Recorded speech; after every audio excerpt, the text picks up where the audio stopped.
ikkinchi kun ham 4-chi punkt bizni Nurullo o'g'li.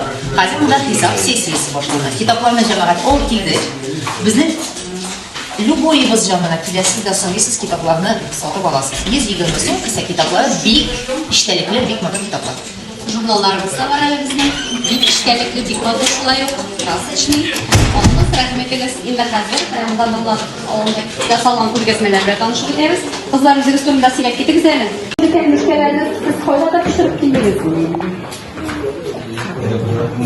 Bu bizim kapımız. Kapısında pişirilir. Türlü asortimentler, kremişler, şekşekler, kuşkuşmaklar, itoqlaşları, yosibis, usibis. Kararız hele bu isteldegen ekmeklerdi. Bunda nimdigine ekmek yok. Sile bu da güzel. Namaz pişermesinde türlü rızıkları pişer. Kuşkular, biz olanı türlü avlularına, kiret uşağlara, eskilerde, заказları takdim ederiz. Это получается паутинка, это копченый, это сулугуни, он тоже молочно-копченый. Это сулугуни, это наши сыры прибой. Они, получается, выдержанные полгода им, это твердые сыры, они находятся в воске. То есть это твердые сыры, вы хорошо натирать на... Главное, после школы ходить, а то мы не успеваем покупать. Да, так быстро собираемся, остаемся. Так,